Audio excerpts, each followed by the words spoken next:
নমস্কার বন্ধুরা, shout with Dipanjan চ্যানেলে আপনাদের সকলকে স্বাগত জানাই। আপনারা শুনছেন স্বামী দেবেন্দ্রানন্দ বিরচিত দেবী মানবী সারদা। আজ নবম পর্ব নিয়ে আপনাদের কাছে চলে এসেছি। চলুন আজকের পর্বটি শুরু করা যাক।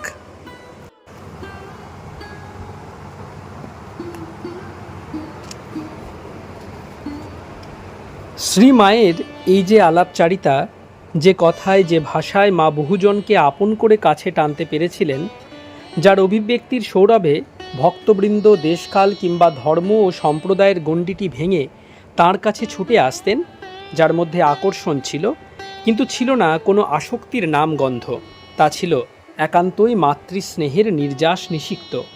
তার অম্লান সৌরভে আজও প্রাচ্য ও পাশ্চাত্যে শ্রীরামকৃষ্ণ আন্দোলন হচ্ছে সুরভিত। কোনো বিশ্বাস অবিশ্বাসের ঠুলি চোখে পড়ে নয়, গবেষকের নিরপেক্ষ দৃষ্টিতেই মায়ের সামগ্রিক ব্যক্তিত্বের বিচার বিশ্লেষণ হওয়া উচিত, কিংবা কোনো ভক্ত দৃষ্টিতেও নয়। বৈজ্ঞানিক দৃষ্টিভঙ্গি নিয়েও মায়ের সব রকম দূরদর্শিতার পরিমাপ করা যেতে পারে। যেমন বিশ্ব সৃষ্টির সব রহস্যই মানুষের আজও অজ্ঞাত। এ নিয়ে বৈজ্ঞানিক গবেষণা কিংবা পরীক্ষা নিরীক্ষার তো অন্ত নেই। জলে, স্থলে, আকাশে, মহাকাশে, অণুতে, পরমাণুতে চলছে বৈজ্ঞানিকের পরম জিজ্ঞাসার অভিযান। ভাবতে অবাক লাগে, শ্রী শ্রী মা, যিনি আপাত দৃষ্টিতে প্রায় নিরক্ষর, তার কাছেও সৃষ্টি তত্ত্বের ব্যাখ্যা অজ্ঞাত ছিল না বলেই আমাদের ধারণা। কারণ আমরা দেখি, স্বামী অরূপানন্দ একবার মাকে যখন জিজ্ঞাসা করেন, মা, এই অনন্ত সৃষ্টিতে কোথায় কি হচ্ছে কে জানে? এই যে অসংখ্য গ্রহ নক্ষত্র, ওতে কোন জীবের বাস আছে কিনা কে বলবে? এ কথায় মা দ্বিধাহীনভাবে তৎক্ষণাৎ উত্তর দিয়েছিলেন, মায়ার রাজ্যে সর্বজ্ঞ হওয়া একমাত্র ঈশ্বরেরই সম্ভব। ওসব গ্রহ নক্ষত্রে কোনো জীবের বাস নেই। আপাত দৃষ্টিতে মনে হতে পারে মায়ের এই যুক্তি অবৈজ্ঞানিক, কারণ কোনো বিজ্ঞানভিত্তিক তথ্যের উপর নির্ভর করে মা এই ভবিষ্যৎবাণী করেননি। মনে হতে পারে এই নিছকই হয়তো তার একটি অন্ধবিশ্বাসের প্রতিক্রিয়া। কিন্তু যদি আবার একথাও বলি, মায়ের এই উক্তি বিজ্ঞানের কাছে একটা চ্যালেঞ্জের মতোই, তা কি অযৌক্তিক হবে? মায়ের দেহত্যাগের পর আজ ৮০ বছরের মধ্যে বিজ্ঞান তো মহাবিশ্বের মহাকাশে, গ্রহে, নক্ষত্রে কম অভিযান চালায়নি, কিন্তু কোথাও কোনো জীবনের অস্তিত্ব আজ পর্যন্ত ধরা পড়েছে কি?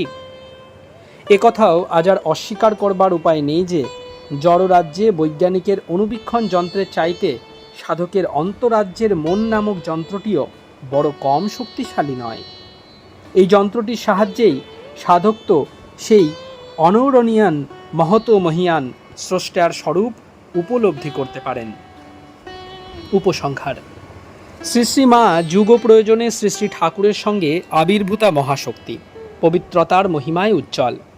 স্নেহসুধা বিতরণী মা যেন পবিত্রতা, শান্তি, আনন্দ ও করুণার স্নিগ্ধ বিগলিত রূপ, একটি প্রবাহিনী, যা সুরধুনির মতো দুষ্কৃতিকারী মানুষের পাপ তাপ ধুয়ে মুছে নেবার জন্য, তাপিতের তাপ হরণের জন্য, ভক্ত হৃদয়কে প্রেম ও শান্তির নীড়ে ভরিয়ে দেবার জন্য, মন বুদ্ধির অতীত ভাবাতীত এক প্রদেশ থেকে নিঃসৃতা হয়ে ভাব জগৎ ও স্থূল জগতের ভিতর দিয়ে প্রবাহিতা হয়েছে।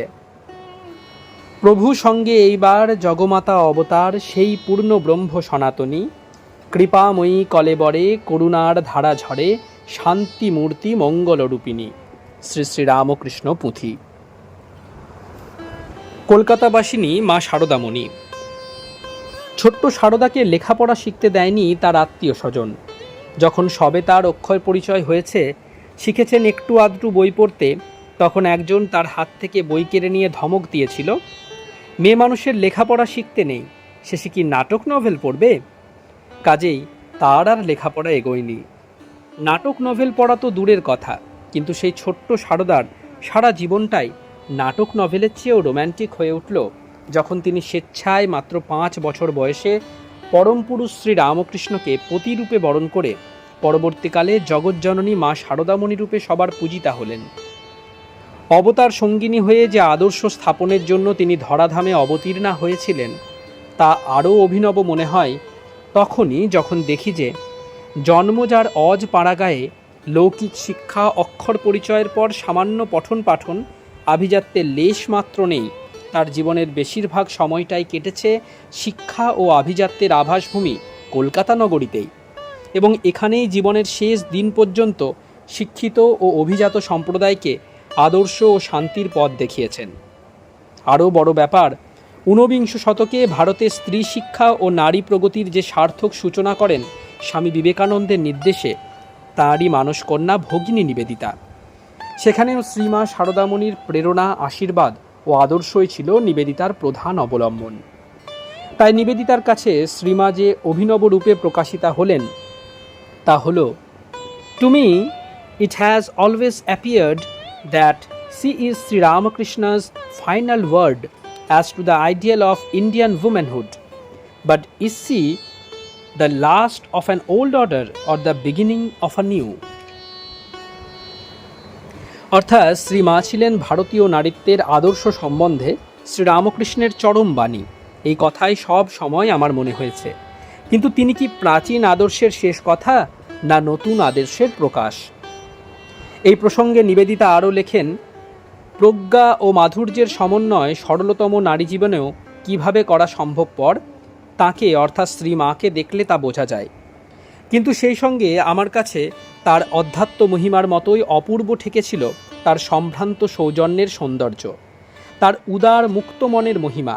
যত নূতন বা জটিল সমস্যায় তার কাছে উপস্থিত করা হোক, আমি কখনো তাকে উদার ও মহৎ সিদ্ধান্ত জ্ঞাপনে কুণ্ঠিত দেখিনি। এক দীর্ঘ নীরব প্রার্থনার মতো তার সমগ্র জীবন। ব্রাহ্মণ্য শাসিত সমাজের মধ্যে তার জীবন অতিবাহিত হলেও তিনি প্রতি ক্ষেত্রে নিজেকে পরিবেশের উপরে উন্নীত করতে পারেন। অপকৃষ্ট আচরণে যদি কেউ পীড়িত করে থাকে তাকে, আর কিছু না করে এক সঘন বিচিত্র নীরবতায় নিজেকে গুটিয়ে নেন, যদি কেউ তার অভিজ্ঞতার বহির্বর্তী সামাজিক সমস্যার যন্ত্রণার কথা জানায়, তিনি তৎক্ষণাৎ অভ্রান্ত অন্তর্দৃষ্টিতে ঘটনার মাঝে প্রবেশ করে সংশ্লিষ্ট মানুষটিকে সমাধানের সঠিক পথ দেখিয়ে দেন। ভগিনী নিবেদিতার কলমে শ্রী মায়ের যে সামাজিক জীবনচিত্রটি ফুটে উঠেছে তার কেন্দ্রবিন্দু কিন্তু এই কলকাতা নগরী, এবং এই প্রবন্ধে আলোচ্য বিষয় সেই কলকাতাবাসিনী শ্রীমা সারদামণিকে কেন্দ্র করেই।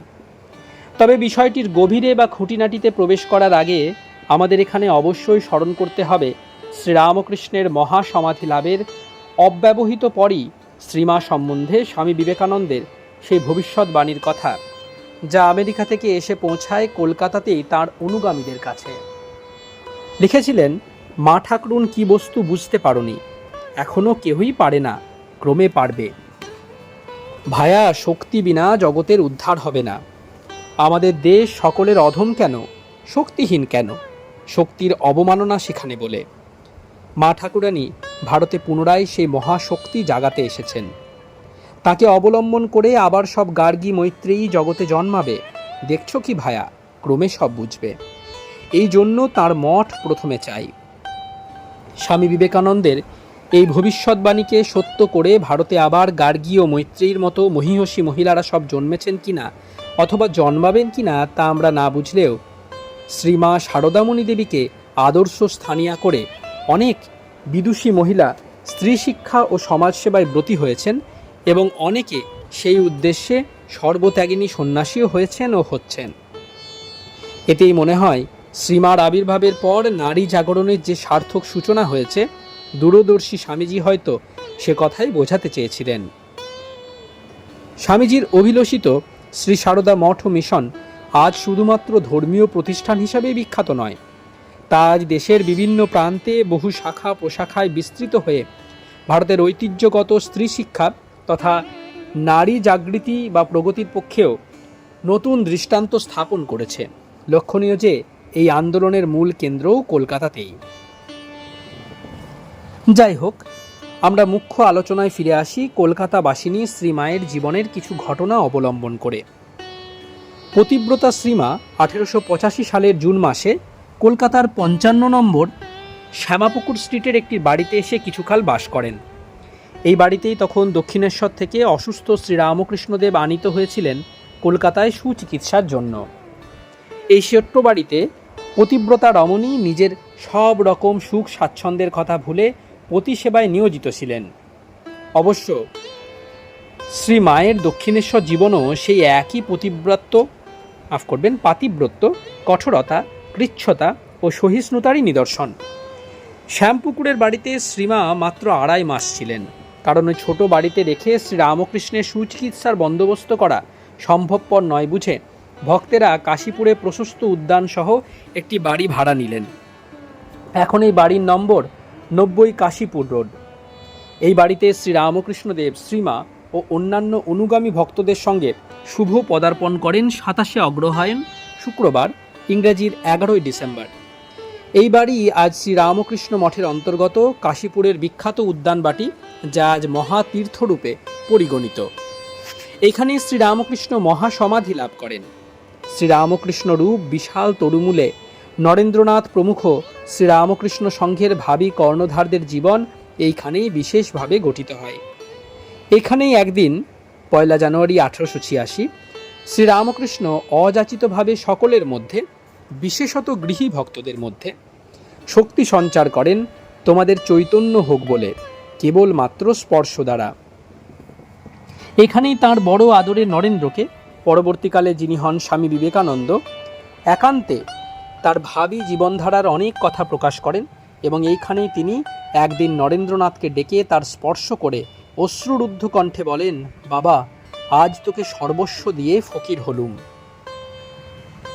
আর আমাদের শ্রীমা, এইখানে সতী সাধ্বী মা আমাদের একদিকে নিরন্তর অনলস পতিসেবা ও অন্যদিকে ভক্ত পালনের দ্বারা পতিব্রতা স্ত্রী ও স্নেহময়ী জননী রূপে তখনই আদর্শ স্থানীয় হয়ে ওঠেন। স্বামী গম্ভীরানন্দজি লেখেন, এইরূপে শ্রীরামকৃষ্ণের কণ্ঠরোগ্যে অবলম্বন করিয়া ভাবী শ্রীরামকৃষ্ণ সংঘ গঠিত হইতে লাগিল এবং তাহার কেন্দ্রস্থলে অধিষ্ঠাত্রী রূপে প্রতিষ্ঠিতা রহিলেন শ্রী শ্রী মাতা ঠাকুরানী। 1886 খ্রিস্টাব্দের 16 আগস্ট শ্রীরামকৃষ্ণদেব মর্তলীলা সংবরণ করেন। শ্রীরামকৃষ্ণ বিরহে ভক্তগণ সহ শ্রী মায়ের অবস্থা তখন অবর্ণনীয়। কাশীপুর উদ্যানবাটি ছেড়ে শ্রীমা কয়েকদিন পরেই 21 আগস্ট চলে আসেন বাগবাজার নিবাসী শ্রীরামকৃষ্ণ ভক্ত বলরাম বসুর গৃহে, যা আজ বলরাম মন্দির নামে পরিচিত। কিন্তু শ্রীরামকৃষ্ণ বিরহ ব্যথা অসহ্য বোধ হওয়ায় সেখানেও শ্রীমায়ের পক্ষে বাস করা অসম্ভব হয়ে ওঠে।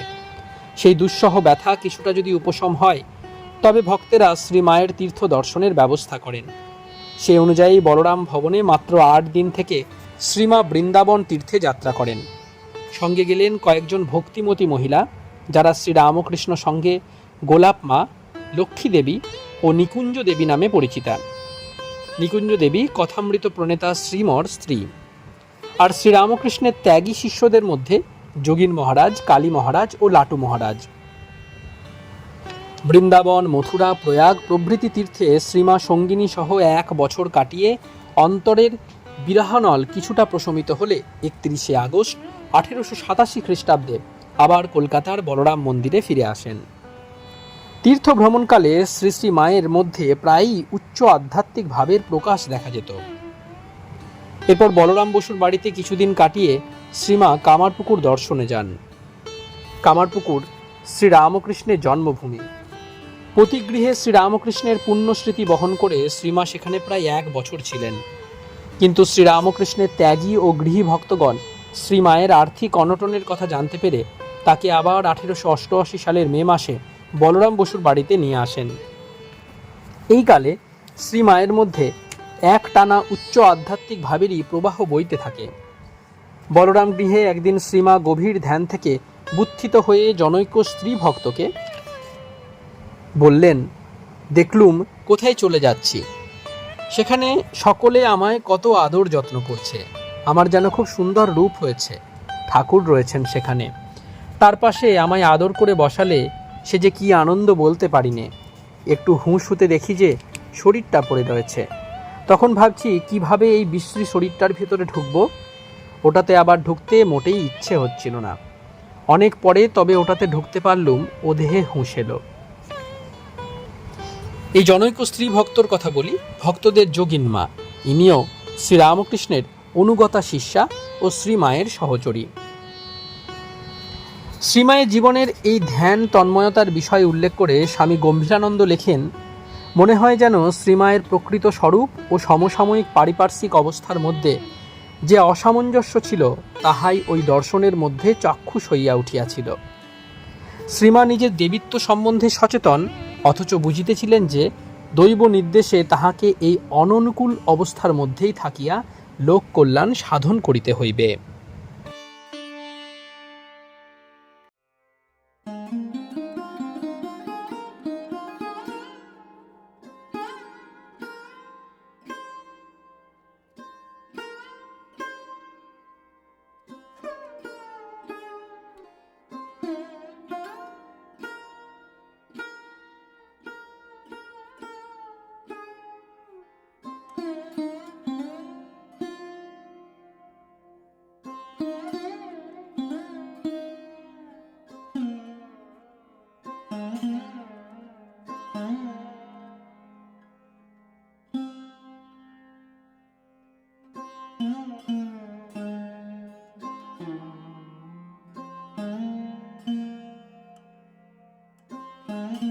আপনারা শুনছিলেন স্বামী দেবেন্দ্রানন্দ বিরচিত দেবী মানবী সারদা।